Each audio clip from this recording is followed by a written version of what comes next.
Yes, indeed. It is finally time for the rankings update video. I haven't did this in a whole month because y'all know what happened with, what's going on in my personal life. So I didn't get a chance to do the rankings video for November. So this is how we're going to do it. We're going to do the rankings video. I'm going to title this for early December. And then we're going to do the end of the year rankings like December, like towards the end of December, because we only got 2 fight cards left with 323 this weekend. And then the Manel Cap and Brandon Royval fight night card. So rankings video tonight. And then the end of the year rankings heading into 2026. So without further ado, y'all know the name, man. It's your boy DHP. Let's get started. So, y'all know how this shit go. So like I said, I didn't do the rankings for the month of November, especially after the Qatar card. So realistically, y'all not gonna see any movement in these weight classes other than lightweight and welterweight because of what happened in Qatar, and plus UFC 322, that whole situation. So as I said in videos prior the past couple weeks, 322 in Qatar, the weight class that's gonna have the most shuffling around, especially depending on who won, was going to be welterweight, and y'all going to see that later in this video. But without further ado, let's get straight into it. Heavyweight. So heavyweight is pretty much stayed the same. I think I got the camera like up some so where y'all can see it on the screen, but it's really it really stayed the same, other than we got Waldo Costa. He moved up the spot, and Jotna made him move down the spot. I believe Walter Cortez Acosta, is he on? Yeah, so he on the 324 card, as you can see right there. For some reason, I was thinking he was going to be on the I was thinking he was going to be on the card this weekend for some reason, but I see it now that he's on 324. Oh, yeah, that's right, against fucking D-Lou. But, yeah, pretty much that's really, like, the only movement. Other than that, it's pretty much stayed the same. Tom Aspinall is still the champ because of the whole eye poke shit, as we all know.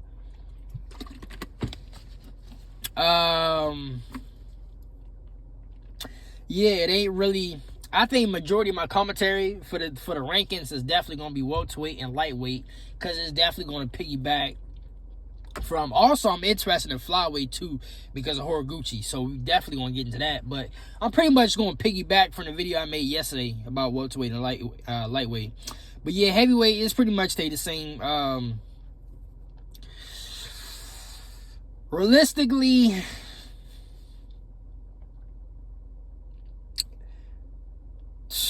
I say this, depending on what happens in the rematch.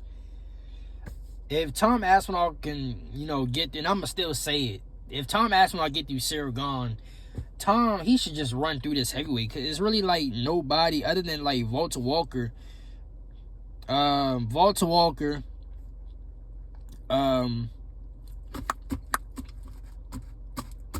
Who else? John Almeida. Now, John Almeida is pretty much like the Damian Maia of heavyweights. So he's more like just a one trick pony. Not to say it in that matter, but he is like a one trick pony specialist type nigga. Like, all he gonna do is just try to get you to the ground, control you, and try to submit you. Pretty much a Damian Maia-esque type fighter. But other than that, ranking wise, it's going to be the same until really, realistically, heavyweight is really not going to change all that much until like the summer, in my personal opinion. Especially the way these fights, the fights being booked, for the first 2 cards for Paramount. Heavyweight, don't expect a lot of movement in heavyweight until at least like late spring, early summer. especially depending on like when they're going to. I expect Tom and Cyril Gahn to get announced for potentially the first spring card, not any February cards, but like the first like springish type card.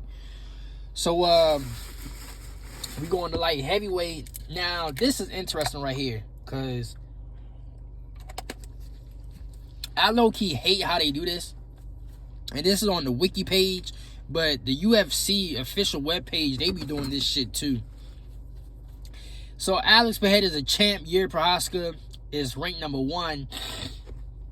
Magomed Ankalaev is tied at first, but he's the number 2 ranked. Without saying it,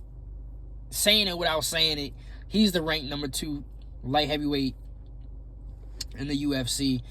Carlos Ulberg, number 3. Number 4, Khalil Roundtree. Number 5 is Jan Blachowicz. Number 6 is Jamal Hill. Now, he's gonna be out. Excuse me, can't even talk properly right now.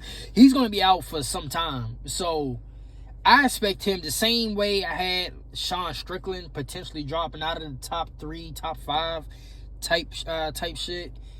Jamal Hill is definitely, depending on who wins behind him, he's definitely going to drop out of the top, at least top 10 in my personal opinion, because he's going to be out for a while, at least like a year. So, and I seen today, and I want to add this into the video, I seen today where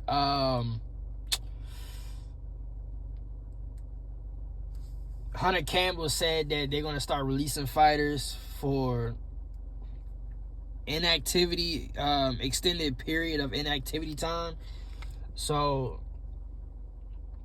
that's pretty, I like that. I like that, because unless it's like injury induced, these niggas, they gotta start fighting, bro. They gotta start fighting. And some of these niggas, I ain't gonna hold you, I'm not saying Jamal Hill in particular, but some of these niggas in general in the other weight class, they be hogging, they be gatekeeping they ranked spot just because they turn down this fight, and then they want to accept that fight, but then that nigga that they want to accept, he don't want to accept that fight. So it's a whole chain reaction of bullshit. So I fuck with that. And I wanted to tie this into the ranking video, because some of these niggas that's ranked is low-key gatekeeping, and some of these niggas that's all ranked, I don't understand how they at their position or at their ranked spot because of how inactive they are, you know. But it goes to show, I gotta do extra research. Little mishap right there, y'all. Lord Jesus. Hey, I'm not editing this shit out. This shit is gonna be right in the video. I need to do research on when they're gonna introduce that little AI meta shit into the rankings, because I want to see some changes within the rankings. I've been saying that for months and months on my old platform. I don't think I've said it on YouTube, but I know I've said it on my other platform for months and months, that I feel like it might be the best way for rankings to just go off AI. And it's because really with the rankings, for those that don't know about the rankings, some of the rankings are based off media, the media, the MMA media. It's kind of like, I think I mentioned this before, UFC rankings is kind of like how, if for those that watch college football rankings, how they do the top 25, and then how, you know, UFC do their rankings, it's kind of like hand to hand. It's almost very similar. I wouldn't say very similar, but it is similar, because they have people from the media do the rankings, and then they go accordingly. Now, NBA, to cross, you know, not go too off the deep end, but to cross over to other sports, NBA and NFL, they do their ranking system, or, you know, the standings. They do theirs different, in a different way. You know, they have a whole committee for that. college, now they do have a committee for it as well, but they add the media into it. Like, the media for NBA and NFL has no bearing on how they do the standings and the rankings. The media has some influence in college, and now heading back to the MMA world with the UFC, the media, at least 50% of the rankings is all media induced. And then they collaborate with like the athletic commission, and then Dana Hunter came with all this other shit.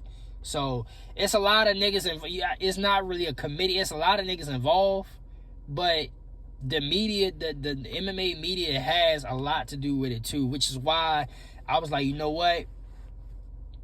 Now AI, that's a whole different topic in itself. I'm not going to go off the deep end on that, but in this particular situation, in case, I would like to see AI. I would like to see what AI will do with this, because the rank has got to change. But yeah. So, and then Asmat Birkenhoff is ranked number 7. And I'm surprised about that. I'm very surprised that Asmat. Well, actually, no, not really. Yeah, kinda. Because Asmat beat Alexander Ruckus, right? And Alexander Ruckus was like, what, 8th? Like 8th or 9th or something like that. But if you really, it goes back to what I said a couple videos ago. If you really look at where everybody's at, Jamal Hill, he's coming off 2 losses back to back. And plus, you see right here, he's going to be out for some time due to injury. So not only is he coming back off of back-to-back losses, but his inactivity time is going to be up there. Then you got Khalil Roundtree, who lost to Yuri Prohaska, right? Like, at best, Asmat needs to be the 4th rank. You see what I'm saying? So this is why I'm saying, like, I'm interested to see how AI and this whole meta shit, the way they're gonna do it differently. I'm interested to see how it plays out, because the way it is now, it don't make sense. Like, Asmat need to be the 4th rank, Khalil needs to slide back to the 5th, and Jan Blachowicz definitely needs to slide back to the 6th, and so on and so on. And then Magomed Ankalaev, technically he's ranked number 2, even though he's tied. He's basically number 2. Yeah, y'all know how I feel. Like, the former champ always go back to number 1. I do feel like they need to go back to at least the 2nd or 3rd rank, depending on the inactivity and what's going on. At bare minimum, keep them at number 2, but bare minimum, keep them at number 1, but at least rank number 2 or 3. So based on my philosophy, Carlos Oberg need to be the 2nd rank, light heavyweight. But it's an ongoing thing with me. I know y'all probably tired of me talking about the shit, but it's every time I do these ranking videos, it brings back old bad feelings, because I know this shit is not right logically. So pretty much everything stayed the same. Zhang Min Yang moved up the spot after Alonzo Minfield. Bro, I've been saying it for a whole time, man. No disrespect to that nigga, but Alonzo Minfield has to be the weakest, like, ranked fighter, like, in UFC right now. He got to be the weakest ranked fighter in the UFC right now. But that's pretty much it for, like, heavyweight. So let's go on to middleweight. We all know Khamzat. Khamzat is the champ. DDP's ranked number 1. Nazanin number 2. And then and once again, this is the problem I have, because why is Sean Strickland ranked number 3? When you had all these niggas like Fluffy, Brendan Allen, even, well, okay, I'll stop it at Fluffy. At most, Sean Strickland need to be ranked number 5 because he's coming off a loss. He's coming off 2 losses back to back. It's the same deal with Jamal Hill. He's coming off 2 losses back to back, and he's been inactive. And more importantly, he's been inactive due to suspension for context. But still, you know,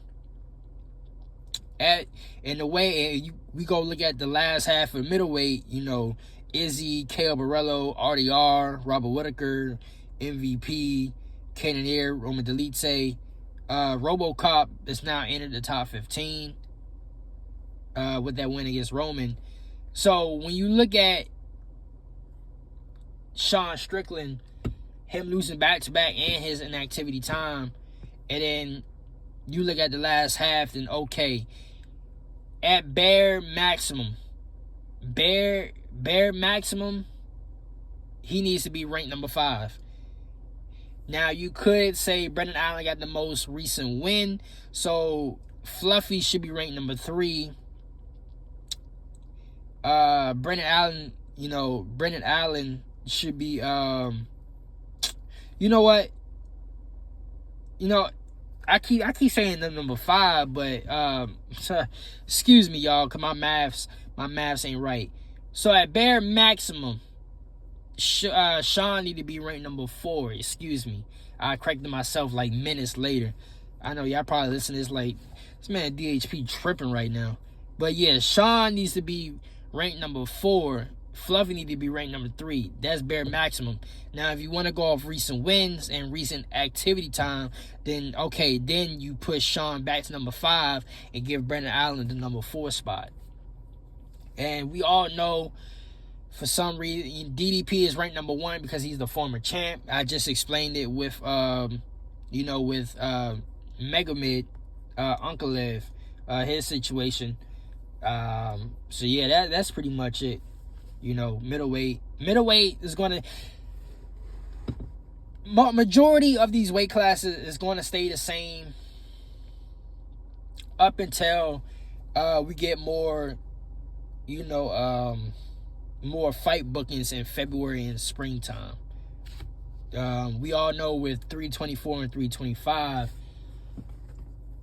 some weight classes going to have some little shuffling early on leading into February, but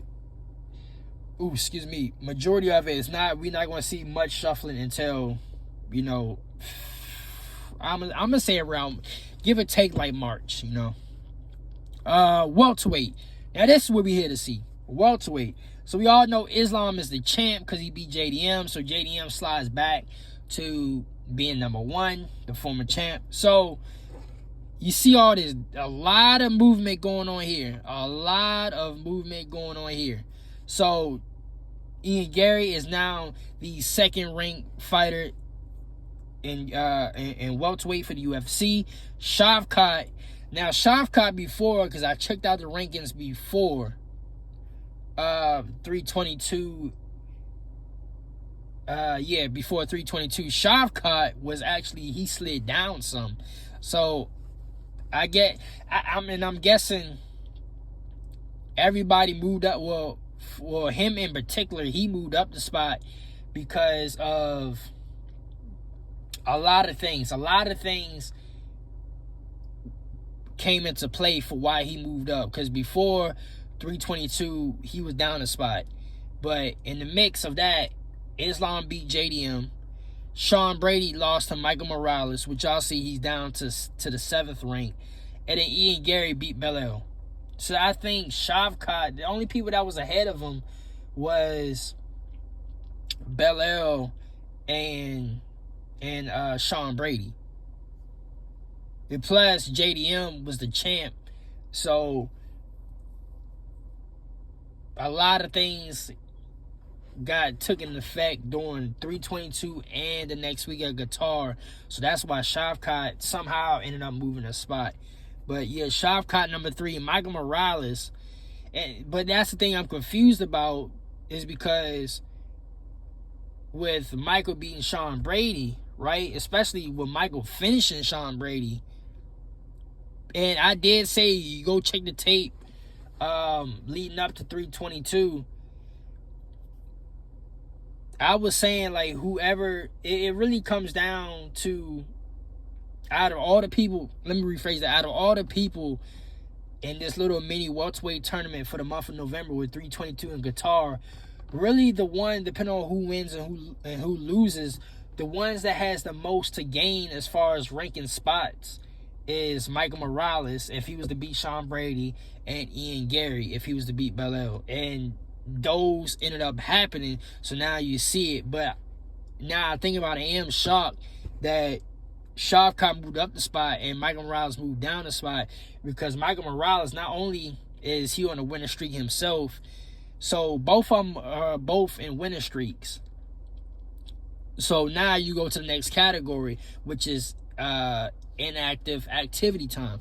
Michael Morales got the more activity time due to Shavkat's injury. So, which goes back to what I keep saying over and over, like a broken record. I'm ready to see some change with this AI meta shit when it comes to this ranking, because it really don't make sense for Michael Morales to go down a spot and Shavkat to go up a spot. Because realistically, if we go category to category, Michael Morales is beating Shavkat on activity time. So therefore, he should get the nod above Shavkat. But Belal, he slid back to the number 5th ranking. Carlos Paredes is the number 6 ranking. It seemed like he only moved up like a spot or two. I didn't check the rankings after 322, because y'all know what happened with, my grandmother. So I was paying attention to everything else but the rankings. So, but the last time I checked, I'm pretty sure Carlos was like 7th or 8th. Or he might have been 9th ranked. But either way, it seemed like from the last rankings video I did, or the last time I really paid attention to it, it seemed like he only jumped like 1 or 2 spots. So he got number 7.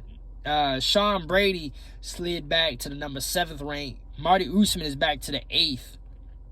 Now this is where the controversy is with piggyback off the video I made last night. Who would you rather have, like Islam versus Ian Garry or Islam versus Marty Usman? Now, ranking wise, if we're going on my philosophy of the rankings, Marty Usman being at rank 8th, that's kind of like, why the fuck is Islam gonna fight the 8th ranked fighter? You know what I mean? Because just before that, and it's crazy, I'm doing this now because Marty Usman, before, before 322 in Qatar in November happened, Marty Usman was steadily like 4th rank, 5th rank. So now he slid back all the way back to the 8th rank. Especially coming off a win against a dominant win against Joaquin Buckley. As y'all see now, Joaquin Buckley is ranked number 10. So it's kind of like you can see where they get, like, they basing shit off of, but then it don't make sense for how they doing the other shit. Like, it's so many inconsistencies going on with how they rank the shit. Because it seemed like with some of these rankings, they have the right idea in mind. And then other niggas, it's like, what the fuck? You know what I mean? And low-key, it also piggyback to what Leroy Murphy said, what I addressed in the video last night about is the UFC, they're heading towards who's popular and not what's right type shit, Leon Edwards, he slid back to the 9th rank. Gabriel Buffon is ranked 11th. Gilbert Burns, 12th. Kobe Covington is ranked 13th. Jeff Neal is 14th. And D-Rod is 15th. So, yeah, like I've been saying, like not this whole year, but like this last half of the year, welterweight, the old era of welterweight, like the Marty Usmans, the Gilbert Burns, the Kobe Covingtons, the Jorge Masvidals, the Wonder Boy Thompsons, that era is starting to get flushed out, and flushed out fast. As you can see, Wonder Boy is no longer ranked Since, Wonderboy been in the UFC, I think this year has been the first year of his career that he hasn't been a ranked fighter. And now you see Kobe Covington is ranked 13th, and just like last year, he fought Leon Edwards for the belt, shit like that.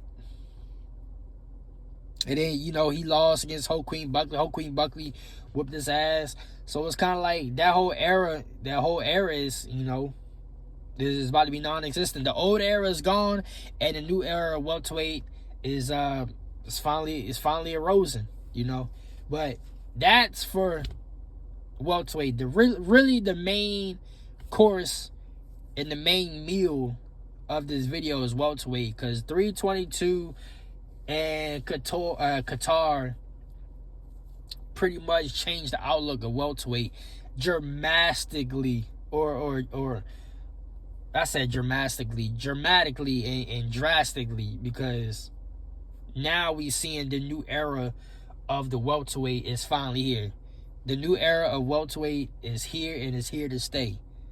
And really the only nigga that's really, still putting on for the old era, or for that last gen era, is Marty Usman. But even with his dominating performance against Ho Queen Buckley, he's starting to slide down back to that lower half of the top 10. But yeah, man, I mean, ain't really nothing else to say about welterweight other than the new era of welterweights is here, and they ain't going nowhere. And then you got Islam as the champ, who's really, he's not really, he's a mixture of the last gen and this new gen, if that makes sense. So he fits right on it. So now we go on to lightweight. Ilya Topuria is the champ, obviously. He's going through, so we're not expecting him to come back until springtime. Arman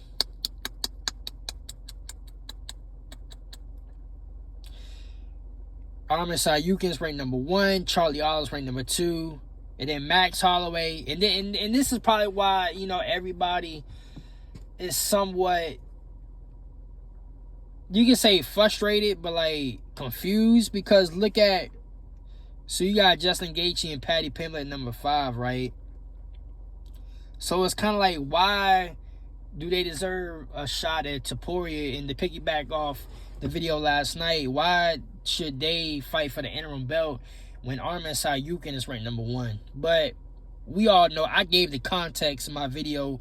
Go check out the video last night. I gave the context on why that shit is being made. You know what I mean? But Paddy, number 5. Dan Hooker is number 6. Mateusz Gamrot, number 7. BSD is number 8. Rafael Vazid, number 9. Henry Moicano, number 10. Mike Chandler, 11. Benil Dariush is 12. Grant Dawson. And that so look at this right here. Grant Dawson, 13. Mauricio Rufy, 14. So even with the loss, Mauricio Rufy is still ranked. And then you got Ignacio Bahamondes. Lightweight is really a mixture. Lightweight is really like a mixture and a good balance of the new generation, Topuria, Mauricio Rufy, and Ignacio Bahamondes, with Paddy Pimblett. So it's a mixture. It's a good mixed balance of the up and coming. Let me go back. The up and coming, like Mauricio Rufy, Ignacio Bahamondes. The new generation, Paddy Pimblett, Ilya Topuria, even though Arman Sayukin, he's been in it for a while, but he's part of this generation.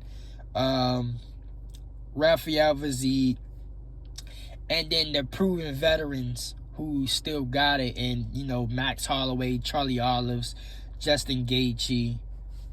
So lightweight is to be quite honest, now everybody know flyweight is like my favorite weight class in the UFC, but lightweight hands down is the best weight class in the UFC, because it has the good mixture of competitive high level fighting of the up and coming, the proven veterans who still has some left in the tank, and then the new generation. So, but don't expect any movement, any drastic movement to pretty much after. You can say 324. With depending on who went with Patty and Justin Gaethje, but I feel like there's gonna be a lot of lightweight fights being booked heading to Topuria when Topuria is ready in the spring, like March or April. I feel like lightweight is gonna get the most. Get the most fight bookings for March and April. So now we go on to featherweight. Like I said I'm about to turn on the heat in the car. So like I said with the frustrations, because you got Volk the champ, Masa Evlov ranked number 1. Number 2 is Diego Lopez. Number 3, Yair. Number 4, Leroy Murphy. Number 5, Aljo. Number 6, Arnold Allen. And him and Gene Silva. Gene Silva's ranked 11. They booked in the fight for 324. That's gonna be exciting too. That's gonna be an exciting fight. But I mean, so ain't really nothing much going on with featherweight. Not until next year, basically. Pretty much all this shit ain't gonna be until next year. That's pretty much the theme of this video, for real. But I mean, I explained like the frustrations and shit like that, and y'all just gonna have to go back to the video last night on the context of the frustrations and why everybody's like confused on these fight bookings. But ain't really too much changing with featherweight. Then bantamweight, we still got the pretty much the same. Marab the champ, Umar number 1, Sugar Sean it's number 2. It's pretty much everything stayed the same. The flyweight, we got Pantoja. Now everybody has stayed the same other than Asu Abave moved up the spot, and Kahoji or Gucci is now in the 8th ring, which is, I posed the question in the video last night, can he be the one to take the belt away from Pantoja? So him being inside the top 10, now he positioned himself for one of these exciting matchups and get closer to that belt. So him being a number 8, and then we got a new entry with Lanier Kavanaugh at 15th. So that's pretty much all for the men's, and obviously y'all see here everybody sliding down at this last half of the 15.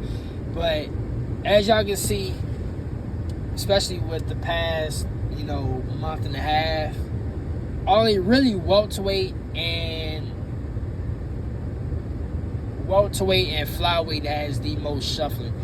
Now we go on to the women's.